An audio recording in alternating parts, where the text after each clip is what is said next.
You want to try some super trendy, super easy earrings for spring? Stay tuned for this next video.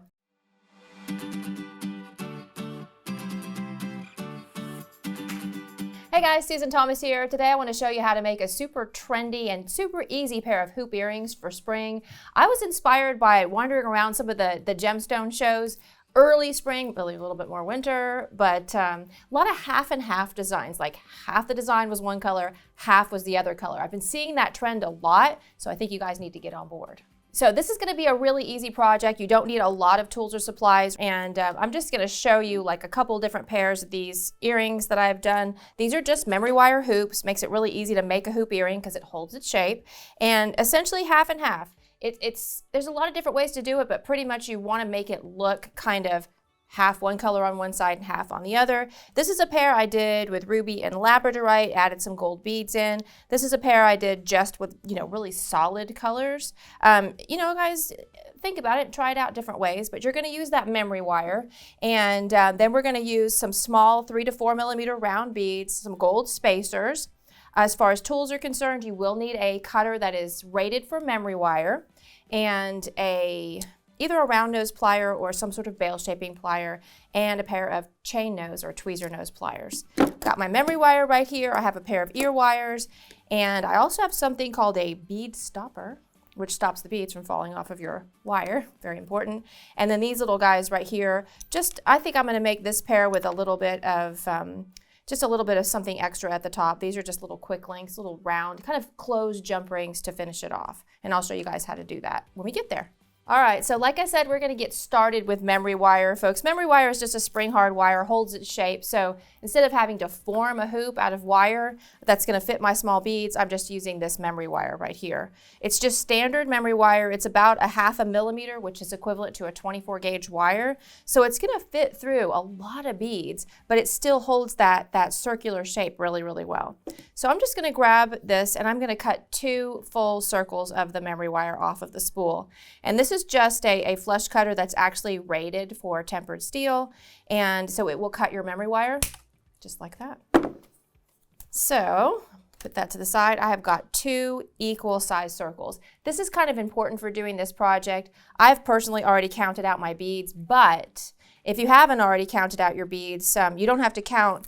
You just have to kind of string from both sides, and they'll both be the exact same size because your 2 hoops are the same size. So I'm going to string these, and I'm going to do them just like this pair. This is my ruby and labradorite pair. I really liked this idea because I love rubies and I love labradorite, but my labradorite, if you notice this, I think it was a really translucent labradorite, and I like the idea of it being a little bit more stark of a contrast. So I'm going to go with 2 darker colors on this particular project. So what you're going to do is you're going to find the end of your wire, and then I'm just going to put this little bead stopper on the end to keep my beads from going off the other side. And then you're just going to start stringing. I'm going to start with my lapis, and you will string on, I'm going to go 5 lapis on one side, and then you're going to add a little accent gold bead. So all this is that I'm doing now is literally stringing. You can come up with a different pattern. You don't have to use my pattern. You can go all blue on one side and all green on the other side, or all white, or you can use school colors if you want to, or just trending colors that you really like. Like I know Viva Magenta is really hot this year. That's the color of the year. You could go Viva Magenta if you want to. And another color on the other side. I have found that for this trend, it looks the most exciting if you use opaque colors. All right, so now I'm just putting on one of those little accent beads, and my pattern then basically is to go 1, and then 1 gold bead, and then 2, and then another gold bead, and then 3, and then 4, and then 5. Oh, I know, it's like a really easy pattern. But that way I didn't have to think about it too hard, so that's the way we're going to roll today.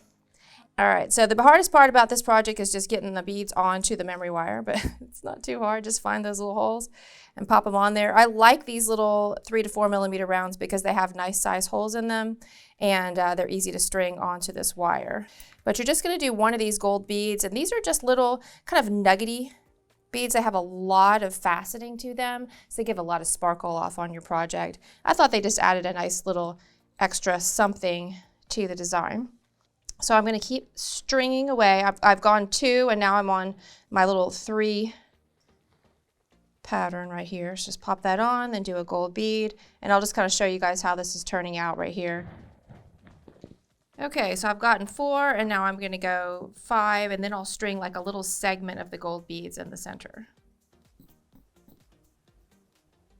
So this is lapis that I'm using on this side, which is a beautiful, beautiful deep blue colored stone. It's generally opaque, sometimes has a little bit of gold in it as well. This particular strand doesn't. It's just kind of a simple blue, but just a really striking, beautiful color to use in a project like this.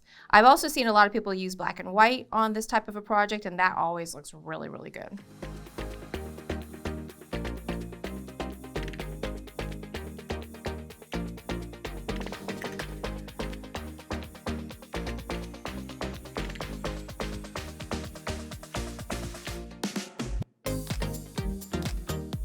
All right, so I had to kind of adjust my number of beads just a little bit because these beads were just a tiny bit bigger than the beads I used on my other design. So I just added an extra bead up at the top. So I've got 6, then I did 1, 2, 3, and then 5 lapis beads, and then I'm doing 5 little gold beads down at the bottom. And as you do these, it's not a bad idea if it's the very first time you've done them and your beads are a little bit different sizes. Just start from the bottom and bead out. It just can be a little bit tricky because your beads can slip off either end while you're doing that. So once you get your pattern, it's a lot easier to do it and just string from one end with your bead stopper on the end. So I'm just going to continue with that same pattern on the other side with these really pretty kind of bright blue chalcedony beads. So you're just going to kind of keep on going and just keep on stringing on the other side, just matching the pattern that you did on the other side. And like I said, if you guys don't want to go with a pattern, if you don't want to have to think as much, you can literally just do all one color on one side and all one color on the other side.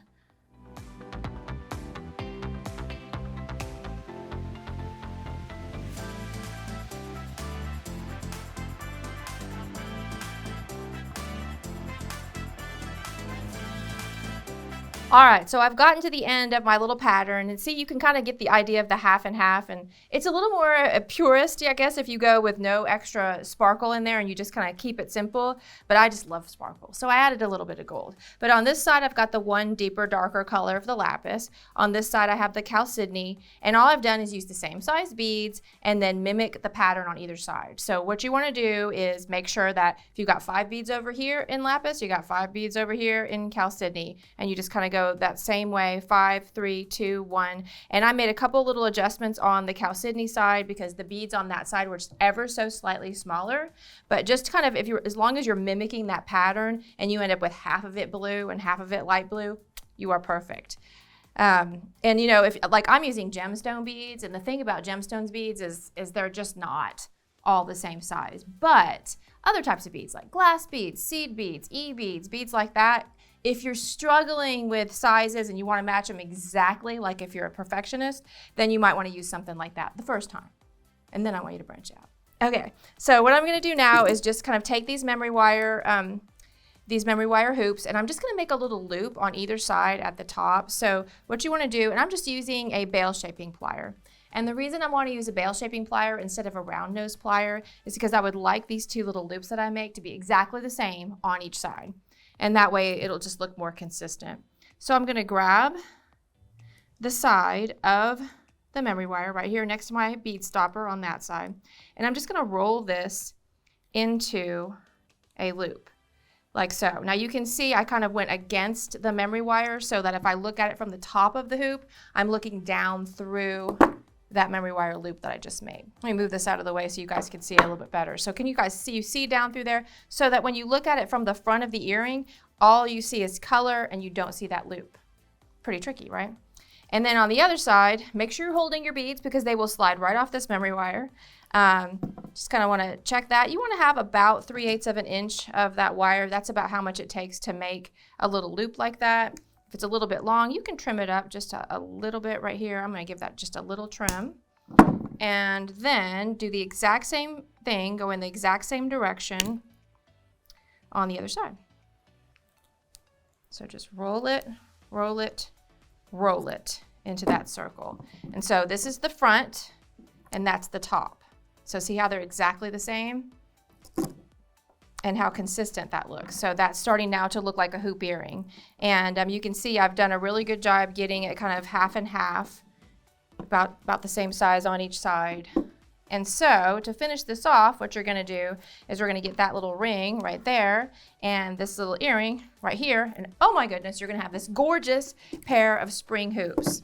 So to do this, you're just going to take either a chain nose, needle nose, or I'm using my little tweezer nose plier here, and you're just going to flip up this little circle, and you're going to add this ring. Now this is a soldered ring, and the reason I'm using a soldered ring is because it's more secure. Having a lot of open rings together can be a little bit less secure. Not saying you can't do it, but I like these. These are little quick links. They're by Beaded. They're just great. I just think they're one of my favorite things that we sell here at Jewel School. And then I'm just going to flip up the other side, and I'm going to connect my ring through that. And then I'm just going to twist it down. So you see I'm always twisting up, twisting down on those little loops just to keep them secure and to not kind of ruin the consistency of my circle that I made. And then this is my little ear wire. Same thing, just like the loops I opened there, you're just going to twist open that loop. Keep the integrity of that piece as well. Pop that on there and twist it closed. And then, ooh, I kind of like that color combination. Actually, really, that's my favorite one I've done so far. Look at that. So then I'm just going to repeat the exact same thing, and I'm going to have a pair of really fun, springy memory wire hoops with a half and half on-trend design.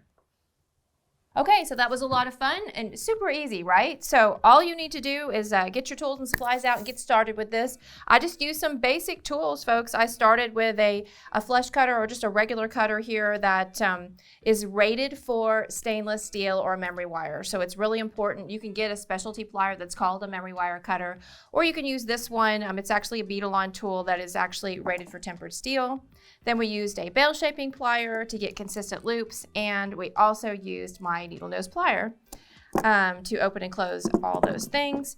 We did have a little spool of memory wire and a bead stopper to stop the beads from falling off. And then I had my 3.5 to 4 millimeter beads. They're gemstones. I used lapis and chalcedony, and remember I had to adjust just a little bit with the chalcedony to get them evenly half and half because the chalcedony was just ever so slightly smaller than my lapis. Then I used 2 little memory wire rings at the top and a pair of ear wires and some cute little gold nugget beads to finish them off.